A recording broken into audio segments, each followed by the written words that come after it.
Atunci am zis da chemării și am ales să fiu parte din echipă. Această perioadă pentru mine cred că a reprezentat momentul meu de transformare în care am învățat lecții despre mine și despre Dumnezeu și despre oameni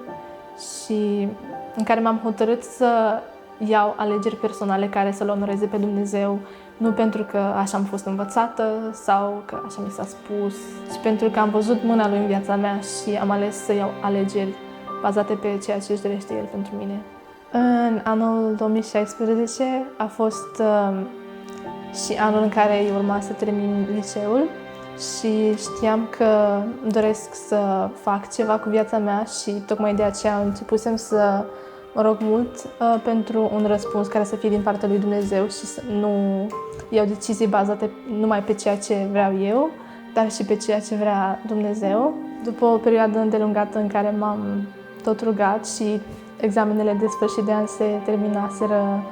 vara era pe sfârșite, încă nu aveam un răspuns clar din partea lui Dumnezeu și așteptările mele față de mine deveneau tot mai puternice,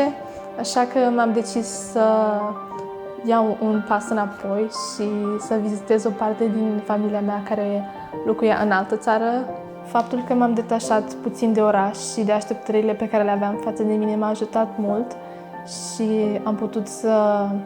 îmi iau un timp eu personal cu Dumnezeu în care să fiu doar eu și El. Printre ultimele mele zile acolo, Dumnezeu mi-a vorbit și mi-a spus că știi ceva, știu cât de mult îți dorești să pleci din Călăraș și știu cât de mult îți dorești să începi un alt capitol din viața ta și să-ți creezi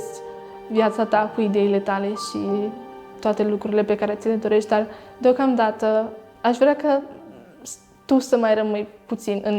în Călăraș și să rămâi să lucrezi cu mâini deschise și să slujești. O să fie pentru o perioadă de timp, nu o să fie ceva permanent,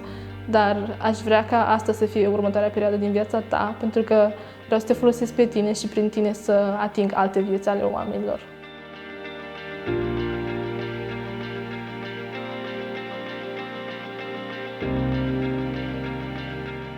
Centrul Speranța este un centru care se află în inima cartierului Obor.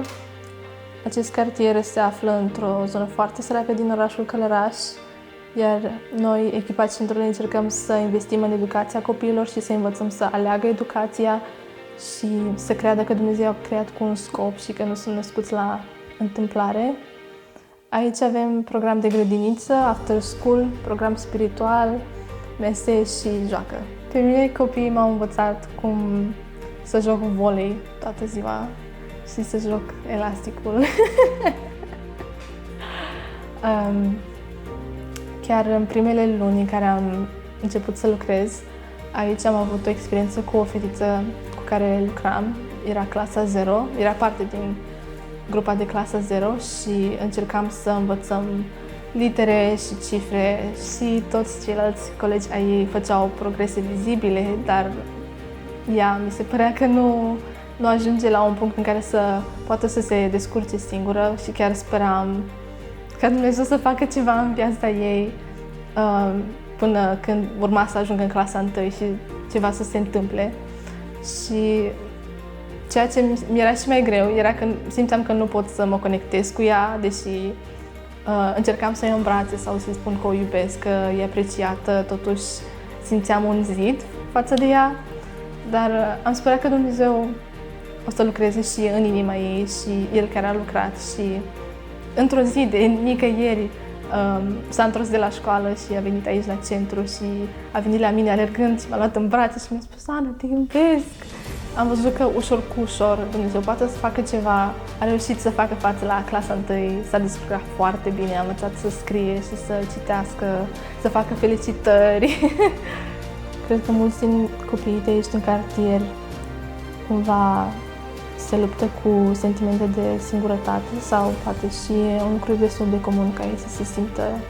ca și cum nu aparțin. Aici, la Centrul Speranța, vrem să încurajăm copiii să rămână în școală și să aleagă un viitor bun pentru ei, să facă deciziile corecte, să nu renunțe Este un proces destul de greu, dar cu siguranță se merită și dacă aș putea ajunge la fiecare persoană care se gândește serios să fie parte din echipa noastră, aș spune că Mâini Deschise nu e doar o experiență pe care o aduni și o pui cumva secret într-un colț al inimii, ci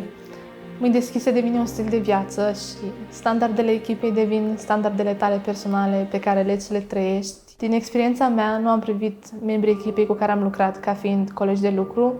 ci i-am privit ca și prieteni cu care am împărtășit trăiri personale. Cu fiecare dintre ei am avut